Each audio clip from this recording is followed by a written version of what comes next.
Backyard Brains video lab, we bring you our newest exciting preparation, the Roboroach. To get started, you want to learn how to build your own electrodes. If you purchased a Roboroach kit from us, we included a few electrodes pre-assembled for you. But as you become more advanced and do more and more experiments, you're going to want to learn how to build your own. We take the common electrical component, the header, which you can buy from DigiKey or Mouser, and cut them into 3 connector segments. Then you want to carefully sand each side of the header so that it will become greedy, which will make it easier to glue, which you will understand very soon why we do that. I've sped up the sanding process in the interest of time. To interface with the cockroach nervous system, we use very fine silver wire from AM Systems. This is 0.003 inches in diameter, and you want to cut 3 separate pieces of each approximately being 1 to 1 1/4 inches in length.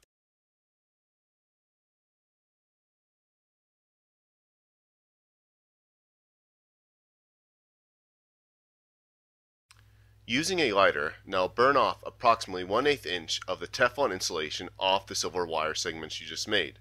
This requires a bit of finesse, as if you hold the wire too close you can actually melt the silver. Do this for both ends of each wire segment you cut.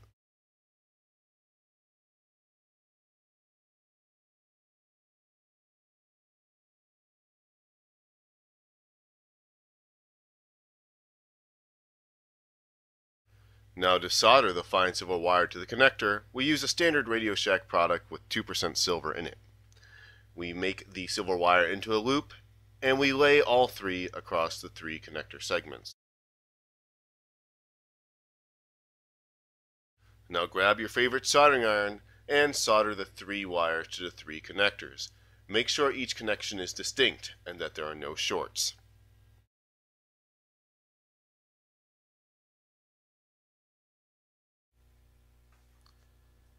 And voila! You've now made your electrode. Now it's time for the biology. Take your colony of cockroaches, grab your largest discoid, and put them in the ice water. The ice water serves as the anesthetic. After a few minutes, he will stop moving and will be ready for the next step. Now the reason cockroaches are such experts at getting into very, very small places is that their whole body is covered with a very slippery wax, which is very, very difficult to glue to. Thus, we're going to sand a little bit of this wax off of his pronotum. Now we're going to glue the connector.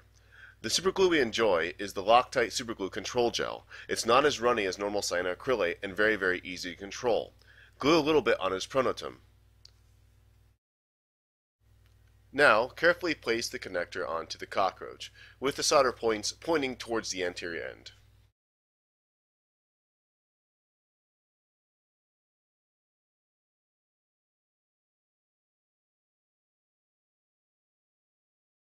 The connection will be strong enough within 1 to 2 minutes.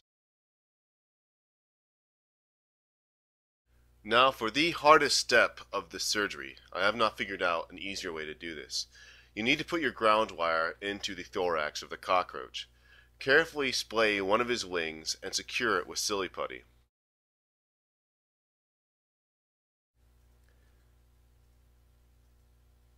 Now wipe off the excess water from the ice water anesthesia off his thorax with a Q-tip. Now again, since we're at a glue step, we're going to lightly sand the waxy coating of the thorax with a small bit of sandpaper.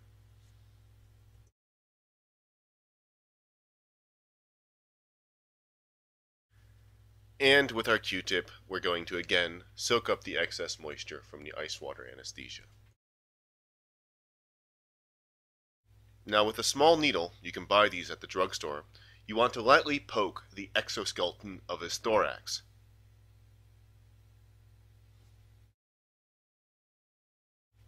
Now very carefully place the lefternmost wire, park it in the small hole you just made in the thorax. This is a very, very hard step to do, as the wire will easily crumple on itself. You may find this takes multiple attempts to get it parked. Now, with a splinter of wood, take a small piece of superglue and place it on the wire just above where it goes into the thorax. You may find using a magnifying glass helps you, while I was shooting this video, it was easier for me not to use it. So I've put just a little bit of glue right above where it's parked, and then with my forceps, I'm carefully lowering the wire about 1 to 3 millimeters below the surface so that it's in contact with the saline of the body. I put a little bit more super glue on top of where I just inserted it, remove the silly putty, and fold the wing back over to its natural position.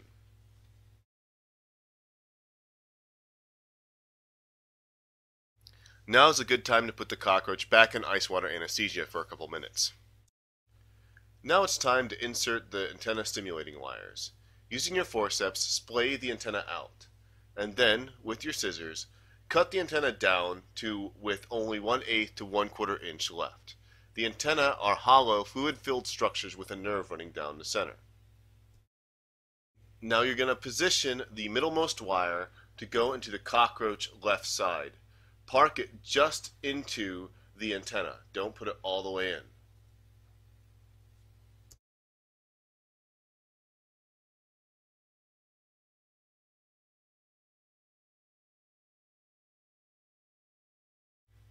Now, as you did before, apply a little bit of super glue to the wire just above where you parked it. And then using your forceps, put the wire approximately 2 to 4 millimeters into the antenna. The point is to get the super glue just inside the inner ring of the antenna so it sticks on the inside. Otherwise, it will slip out very easily. Put some more super glue around the antenna wire interface, and now put the cockroach back in the ice anesthesia. After a couple minutes, then repeat for the remaining antenna and remaining wire.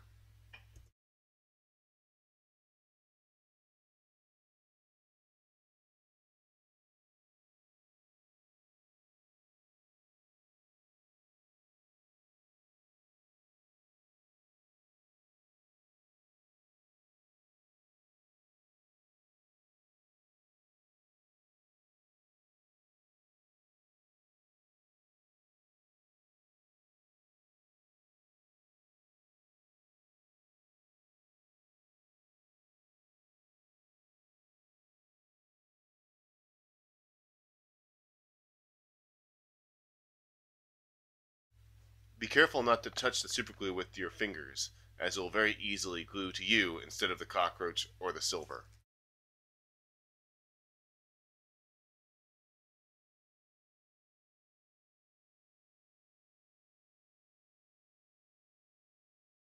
Now you're almost done. Put the cockroach back in the ice water anesthesia and wait a couple minutes before proceeding to the next step.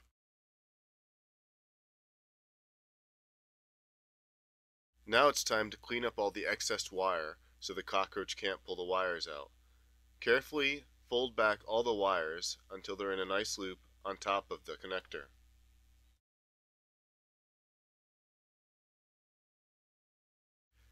It's important that the distance between the antenna and the connector be as short as possible so the cockroach can't reach his forearm in between the loop and potentially pull the wires out. This is a principal failure point that took a while to figure out. Notice I have made my best effort to have all the excess wire tightly compact and organized on top of the connector. Now to hold the excess wire in place, place a dab of hot glue on top of the connector. Now to make the hot glue spread evenly on the connector and hold all the wires in place, I have coated the end of my forceps with baking soda and pressed the forceps gently onto the hot glue. The baking soda prevents the hot glue from sticking to the forceps. After a couple seconds, I gently lift up the forceps and it comes off quite easily. Look how nicely organized it is now. But how do I know if my surgery was any good? If I have a spiker box, I can actually try to record the neural responses in the antenna. That tells me the surgery was successful. I've plugged in my little adapter into the connector. I'll then plug in my microclips, one to the ground and one to the left antenna, and turn the spiker box on.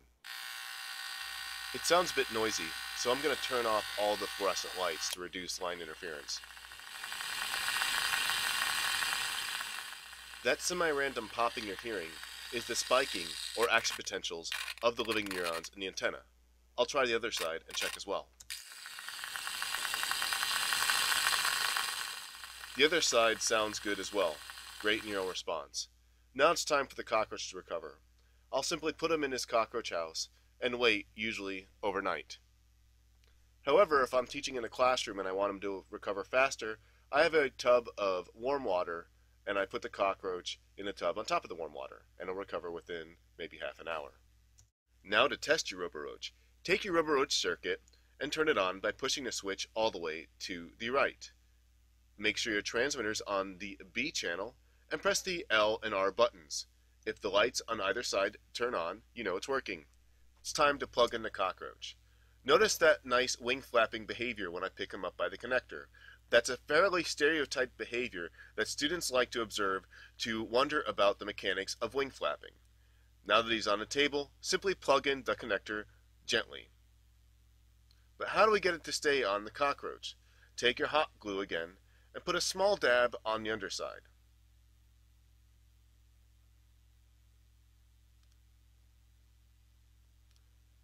And then stick the package firmly on the center of the cockroach. It's not too hot. Don't worry, the cockroach is fine.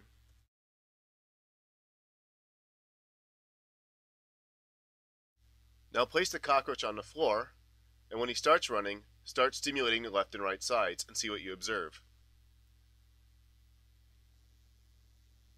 How long do the behaviors last? Does he always turn left and right upon stimulation?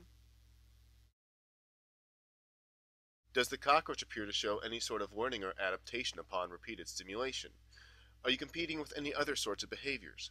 There are many types of questions you can ask about stimulation and neural responses with this simple prep. You're done with your experiment, it's time for the cockroach to go back into his house to eat and rest.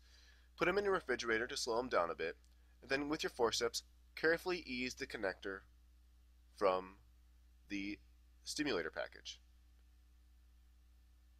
And slowly peel it off. And put the cockroach back in its house.